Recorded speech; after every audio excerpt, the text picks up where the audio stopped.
Hi, it's me, MC of Healthy by George.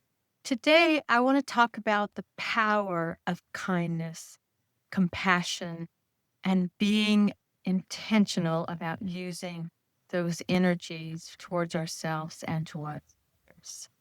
So, I'm MC of Healthy by George. I come here each week to share all kinds of things to help us as we age to stay healthy, both mentally, physically, and spiritually, well into our 80s and 90s. So, please join and subscribe or share. And towards the end, I'm going to give you some powerful tools so that you can use kindness and self compassion towards yourself and towards others. So, why is kindness and self compassion so critical? This past week has been just really tough. We've had some shootings in the school in Brown University. We had shootings at the beach, Bondi Beach.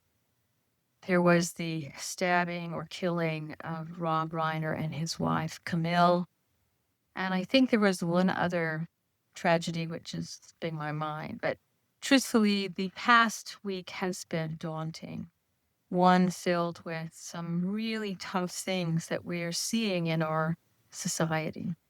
And I'm sure there are other things that are happening that are either with ourselves, with others, with our family, with our friends, in our city, in our schools. We're having challenges always as human beings. And I think that adds to our stress. It adds to our sense of how can I see myself as hopeful?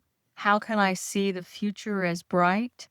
And especially during this time of holiday seasons where there's so many celebrations for Hanukkah, Christmas, Kwanzaa, and whatever other spiritual practice that you engage in. This is a season where we're thinking about renewal. We're thinking about how we can be generous and kind and loving to family and friends. The research is very strong in this area, which I think is phenomenal.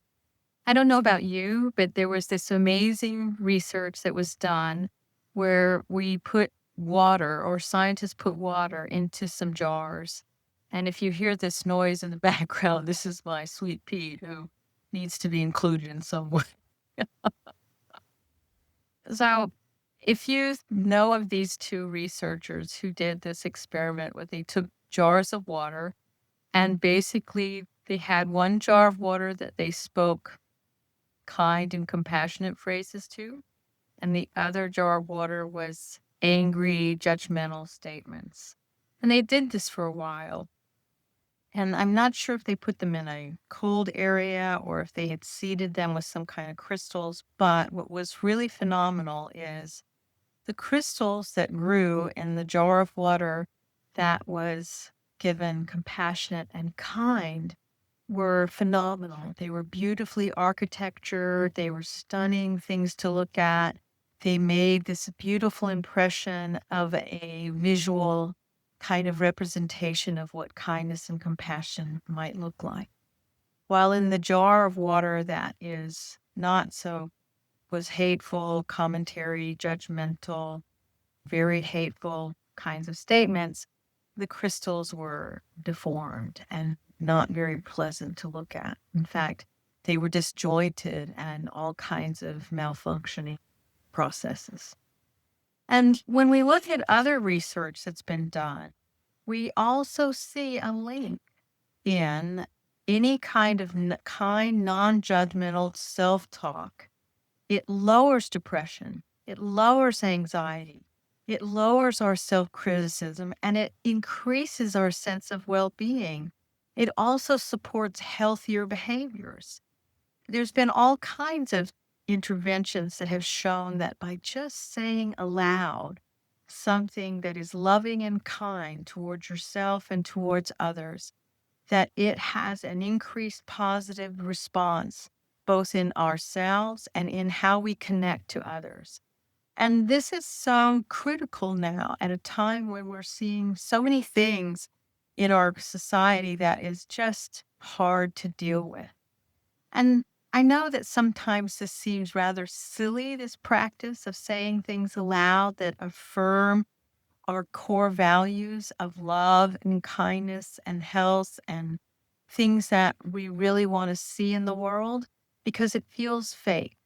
But the truth is, if you really think about how to talk about yourself with a perspective of self compassion, it's not like giving yourself these statements that are not true or you find silly or that you find that they are not relevant.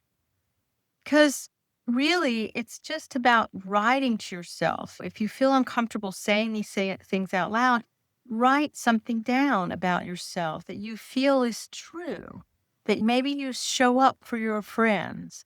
Maybe you are someone who is able to comfort others, or you're able to show up for yourselves when you have a setback. Maybe by writing something, you're able to do that. Or if you want, you can give yourself a loving kindness meditation where you're basically closing your eyes and breathing with the practice of saying a kind statement that you believe in or feel connected to. Or if you want, you can think about your core values when you're facing a stressful task. Maybe you find shopping stressful or preparing for a holiday event. These are things that you can look at, that you can help yourselves with compassionate statements, such as, I'm finding this situation hard right now, but I'm going to allow myself to feel struggle and upset because I will be okay in the process. I don't have to find total happiness about preparing for this event or preparing to bring gifts to an event or having family over for a meal. You can do things that are recognizing where you are, no matter what it is, if you're struggling or if you feel stuck or if you feel like you see others who are struggling or feel struck, that you can surround them energetically with your thoughts quietly and ask for them to find peace. There's all kinds of ways that we can do things for ourselves and for others. But it's really key to make these statements feel truth to you. They don't feel false. They need to be something's not just an empty statement, but that one that you really have a connection to, especially if you find yourself hurting, either because you're someone who's highly empathetic or you're hurting because of all this pain and suffering you're seeing in our world. And you can say something that I recognize this hurts, but I am going to support myself through this pain, through this struggle, through this place of being stuck. And I think if you will find a place where you support yourself daily, and sometimes it has to be more than once a day.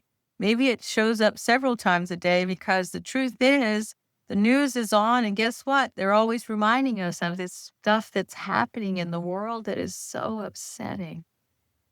So maybe we have to do something. We have another 2 weeks, I think, towards the end of this year, maybe a little less. Make a practice this next several weeks before the first of the year and give yourself a 1 to 2 minute self compassion session in the morning where you just give yourself a statement, a simple statement that says, I know I'm safe. I know I can be kind to myself.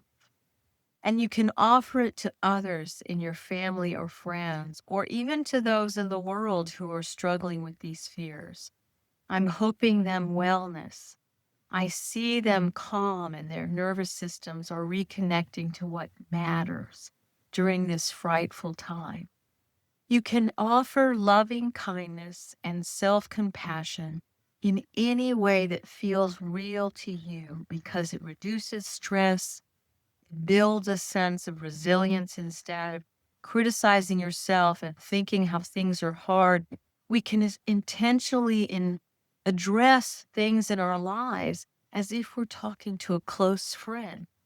And we're telling ourselves that we can be kind, we can be patient, we can be understanding.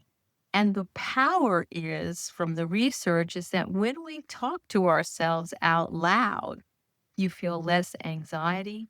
If you feel grief or shame, it reduces this.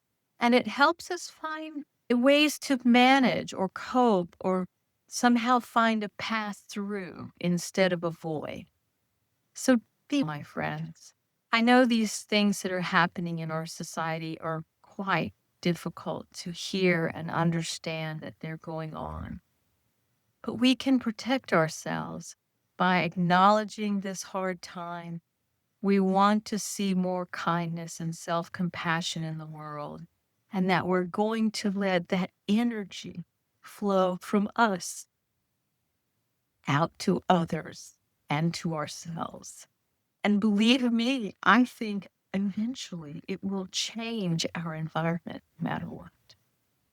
So please think about subscribing. I would love to see you here each week where we can connect and support each other to be as healthy as a version of who we are well into our 80s and 90s. So subscribe, and I'll see you next time because we have this one precious life. Let's live it in intention. Bye-bye. So thank you so much for joining me at Healthy by George. I hope you found the information inspiring and that it encourages you on your wellness journey.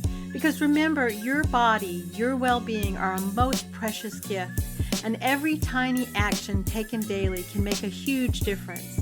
I hope the information here is educational purposes and is not meant to replace your medical care. See your doctor and talk about what works for you. If you enjoyed today's content, don't forget to give it a thumbs up and subscribe to my channel. Your support means the world to me, and it helps me continuing creating content that inspires and empowers you to live your best life. Goodbye for now, and join me again at the next Healthy by George.